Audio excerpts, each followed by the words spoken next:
up, guys? Today we're going to go over some tool tips or garage tips. A lot of people today are calling them life hacks. So if you're a master mechanic and you've been around tools forever, you probably know this stuff and you got your own system ready to go. But if you want a couple tips for your tools, a little better ways to use them, and things to do around the garage to help you out, I'm going to put a little on here. There's not a lot of time. And if people like it and people look at it and stuff, maybe I'll do some more. So thanks. Let's go check it out. The first tip is for the power tools.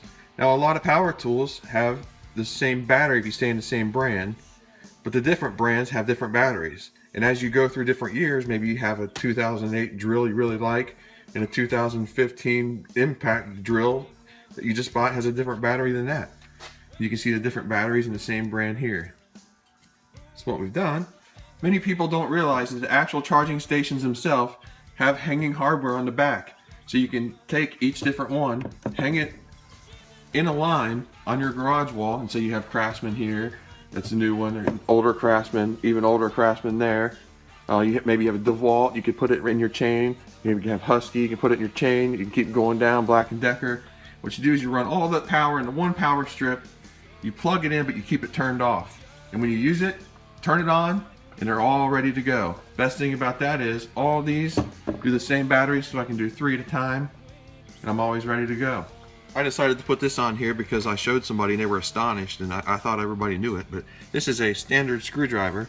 You see it's got just a plain shaft all the way down, but many of screwdrivers, they have this at the base.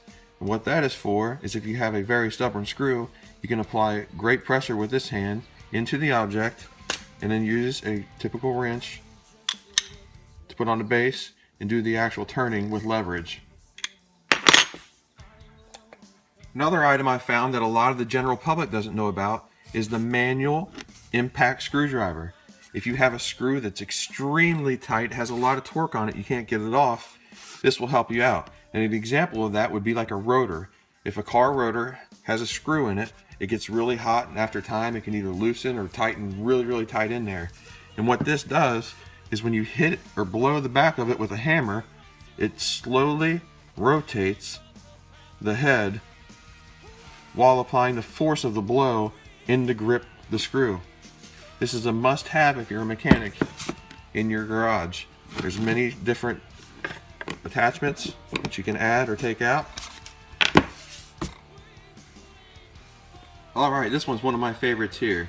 A lot of people, when they go to cut and strip wire, they use this. It's a standard wire cutter. It's got all the different size holes, which the wire itself will fit through, but the rubber sheeting around it won't, so you can put it in and pull it out and strip the wire. You can also crimp and all that other kind of stuff. So we're going to take this wire here, standard copper electrical wire. We're going to put it in the 12 gauge, crimp down and pull, which takes some force, but it stripped the wire. And you can see it left the wire stripped on one side and just cut on the other side, which we could go ahead and pull it off and tear it off. And I'm not going to edit that just because that's typical with this kind of stuff. Now, on the other one, without cutting that seam, I'm going to show you how reliable this bad boy is. This is a simple wire stripper. You pull down, it crimps. You can see. I'm going to take the same wire, turn it around to the end that's not stripped, put it in any length you want, short, long, whatever, and just simply pop it. There you go. Got to get you a set of these. One of the things I forgot, you might say, oh, that doesn't cut and it doesn't crimp though. But the crimp is down at the bottom by size, and then the cut is right there. Another thing that common public might not know about is the torque wrench, believe it or not. The torque wrench is made for applications where, say, you have a car that has a valve cover on the engine.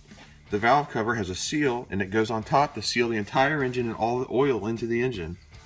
Now, if the factory wants you to tighten the bolts down to 14 foot-pounds per bolt, it makes sure that all the bolts are even, that way it never leaks. So what you would do is you would set this for 14 pounds, and as you tighten, it would automatically stop and release once you got to the 14 pounds, making all of the bolts exactly the same. Now, if you don't want to pay that for the automatic version, there's a manual version, which has a meter, which gives foot-pounds and Newton meters. As you tighten, you can go to as close to 14 as you can, and it's probably going to be just as good for you.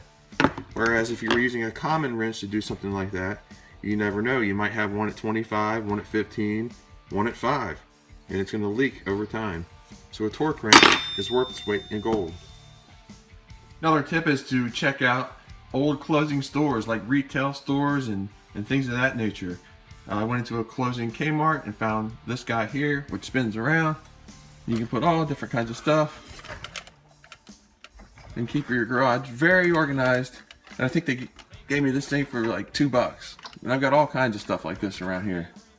Thanks for watching, guys. Hopefully you found at least one thing useful, and if not, down on my channel there's a bunch of people that I like. I think you'll like their page too, like Fail Army. Check them out. Hilarious videos. You'll love it. Ed Bassmaster, check him out. Awesome. Thanks again. See you guys.